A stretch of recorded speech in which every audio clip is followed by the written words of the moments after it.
अनुष्ठान में गुरुजी अज्ञानतावश हमसे कुछ गलतियां हो गई हैं, जिसे आपने वहीं पर ही सुधारा गुरुदेव। हमसे ये गलतियां अनजाने में हुई हैं, इसके लिए हमें बहुत ज़्यादा दुख है गुरुजी, कृपया हमें क्षमा कीजिएगा। जैसे गुरुजी शक्तिपात था तो फूल माला नहीं लाए थे, ऐसा करके वो मैंने कोई गलती नहीं थी। ये तो आपकी हार्दिकता थी, ये तो आपकी हार्दिकता थी, आपका एक जुड़ाव था। आप एक्चुअली कोई कई बार तो विवशता है तो कोई ऐसी बात नहीं, और कई बार नहीं ला पाए तो कोई, मैं तो आपको देखो समझाना का मेरा फ़र्ज़ है, बताने का मेरा फ़र्ज़ है। और ये ना, ये हम ऐसा, आप अच्छा एक बार बताओ, अगर हमारा कोई प्रेमी या प्रेमिका, प्रेमी और प्रेमिका की कोई उम्र भी नहीं होती, 70 साल का आदमी भी प्रेमी प्रेमिका की तरफ चल पड़ता है घूमने कहीं। अगर प्रेमिका ये कहे कि जब तुम आओ तो छोटा सा एक गुलदस्ता लेते आना, आप क्या करोगे उस दिन? लेकर जाओगे कि नहीं लेकर जाओगे? आप गुलदस्ता भी किसी बहुत बड़े प्रोग्राम वहाँ दोगे जो 10-20 हज़ार रुपये और खर्च कर दोगे उसके ऊपर, किसी ऐसे कैफेटेरिया में, किसी ऐसे उसमें। तो ये हमारे जुड़ाव की, वो आपको तो यही मान के चलना है, लेकिन आपकी गिनती कहाँ होगी? अगर देखो क्या हुआ, इसको ऐसे ऐसे थोड़ा समझने की कोशिश करना, कई बार प्रतीकात्मक ढंग से हम चीज़ों को समझ पाते हैं। मैं कोई प्रचारक नहीं हूँ विभिन्न धर्मों का, लेकिन कुछ अच्छी चीज़ें बहुत जगह से गई हैं और उन चीज़ों को हम ठीक से समझ नहीं पाए। सबसे बड़े तो हमारे हिंदुत्व के प्रचारक जीसस क्राइस्ट भी रहे हैं, उनकी शिक्षाओं को हमें ठीक से परोसा ही नहीं गया, हमें दूसरे ढंग से उनको प्रचारित कर दिया गया, और उस पर कभी चर्चा से बताऊँगा कैसे है। तो घटना ये है कि जीसस क्राइस्ट को सूली लग गई है, और उनका जो सबसे प्रिय शिष्य है, वो सबसे प्यारा शिष्य है जुदास ने 3 पड़ों में, 3 सोने की अशर्फियों में जीसस क्राइस्ट का पता बताया कि वो कहाँ बैठे हुए हैं।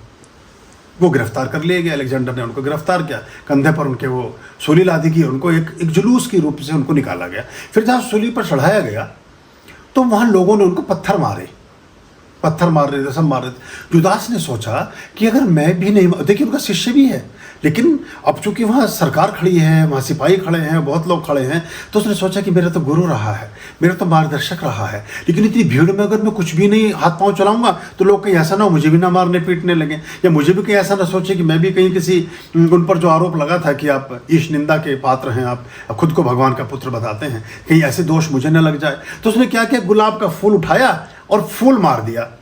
फूल जब फेंका तो अभी तक तो जीसस क्राइस्ट मुस्कुरा रहे थे, मतलब आंखें बंद थी, एकदम आंख खोली और उन्होंने कहा कि पत्थर किसने मारा?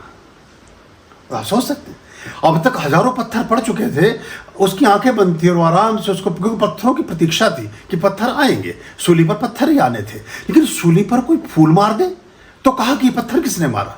और देखा तो जुदास बैठा और रो रहा था। बोले ये मुझे लगा, पत्थर नहीं लगा था कोई भी, ये फूल लग गया मुझे। तो आपको तो लेकर जाना है, अपनी तरफ से उपस्थिति आपकी होनी चाहिए किसी चीज की, बस वो एक संस्कार विकसित करने वाली बात थी। मतलब ये मैं तो माला, अच्छा एक चीज और समझना, ये माला ऐसी चीज भी नहीं है कि मैं आपसे कोई सोने और हीरे की माला मांग रहा हूँ। ये तो, या उसे मैं धारण, वो तो आपको मालूम है वो चढ़ेगी, और बस ये जो चढ़ने का जो एक मानसिक उपक्रम है, या आपके मन के किसी संवाद का, आपके जीवन के किसी संस्कार का परिचय देता है। और आप पीछे क्यों रह जाते हो? आप ये समझ रहे हो निरर्थक है, आपको क्या पता क्या चीज़ सार्थक है और क्या निरर्थक है? और अगर आपको उसका ज्ञान ही है कि क्या सार्थक है और क्या निरर्थक है, फिर तो गुरु पूर्णिमा पर किसी गुरु के पास जाने की जरूरत ही नहीं है। फिर तो अपने गुरु आप ही हैं। अपनी माला अपने गले में डाल लीजिए आप, और अपनी माला अपने गले में परिवार के लोग डालें या कहीं डालें तो अच्छा नहीं होता। माला हार बना है दूसरों के सम्मान के लिए, तो ये इसकी गहरी कीमिया धीरे धीरे समझ में आएगी। या उन लोगों को कभी देखिएगा जो बहुत अनुशासित हैं, उन लोगों को, उनके जीवन के परिवर्तनों को देखिएगा। ये जो आप कहते नहीं हमारा तो कुछ नहीं हो रहा, आप कुछ कर भी नहीं रहे हो एक्चुअली। जो कुछ और कुछ भूल चूक में किसी का हो गया तो एक अलग बात है, और वो मेरा कोई इस पर ध्यान नहीं था कि आपने, मैं अब कई बार मैं इसलिए बहुत ज़्यादा देखता नहीं क्योंकि मेरी दृष्टि का भी आप पीछा करते हैं। मैंने कोई संवाद बोला किसी की तरफ देख लिया तो उससे उसका बिल्कुल भी संबंध नहीं है, एक बात। दूसरी बात, एक चीज़ और ध्यान रखिएगा, मैं कभी भी कुछ भी इनडायरेक्टली नहीं कहता। मुझे जिससे जो बुरा लगेगा, इतना तो आपसे प्रेम और अधिकार मैं समझता हूँ, आपको सीधे पॉइंट आउट करके वहीं के वहीं निपटा दूंगा हिसाब। मुझे उसे घुमा फिरा के इधर उधर से इतना घुमाने फिराने की और उसके लिए प्रपंच की आवश्यकता नहीं है। स्पष्ट कहूँगा आपसे, अच्छा बुरा जैसे भी लगेगा साफ बोल दूंगा आपको, क्योंकि मेरी तरफ से तो एक स्पष्टता होनी ही चाहिए। तो उसको मन में ऐसा मत रखिएगा, नहीं लाइक कोई बात नहीं, पर कभी भी कहीं भी जाएं, और सिर्फ भगवान और गुरु घर में नहीं, जो पुरुष हैं वो भी और जो स्त्रियां हैं वो भी। पुरुष खास तौर से पुरुष, जब भी आप अपने घर जाएं, जब भी आप अपने घर जाएं, आप कुछ लेकर जाना।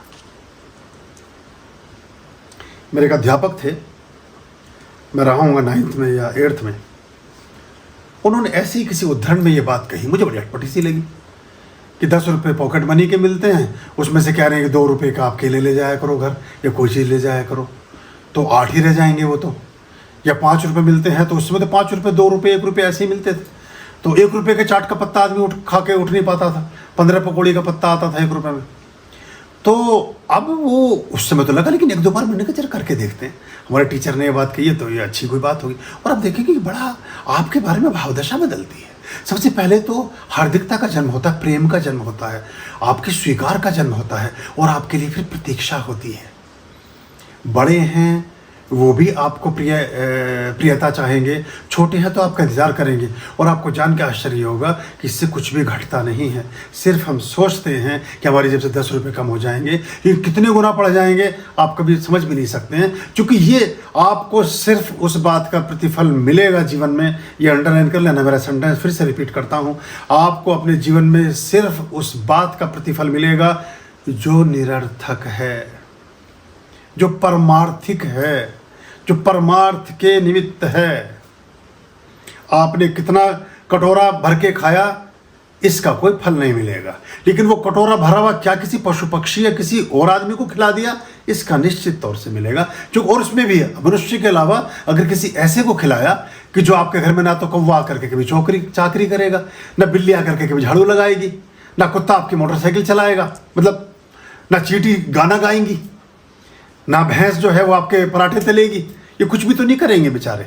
अब ये हुआ निस्वार्थ सेवा, त्याग या सहयोग। अब ये लगेगा, ये मिलेगा आपको, लेकिन इस पे हम सबसे ज़्यादा कभी कभी, आप में से तो बहुत सारे लोग अच्छे हैं लेकिन कुछ लोग पीछे रह जाते हैं। आर्यं शरणं शुभमस्तु, संभव करणं हरमस्तु, देवं वर्णं कर्मस्तु, पापं चरणं परमस्तु, पापं धर्मं मर्मस्तु, तारं कर्मं धर्मस्तु, हृदयं बीजं धर्मस्तु, शोकं दुःखं हरमस्तु, शोकं दुःखं हरमस्तु।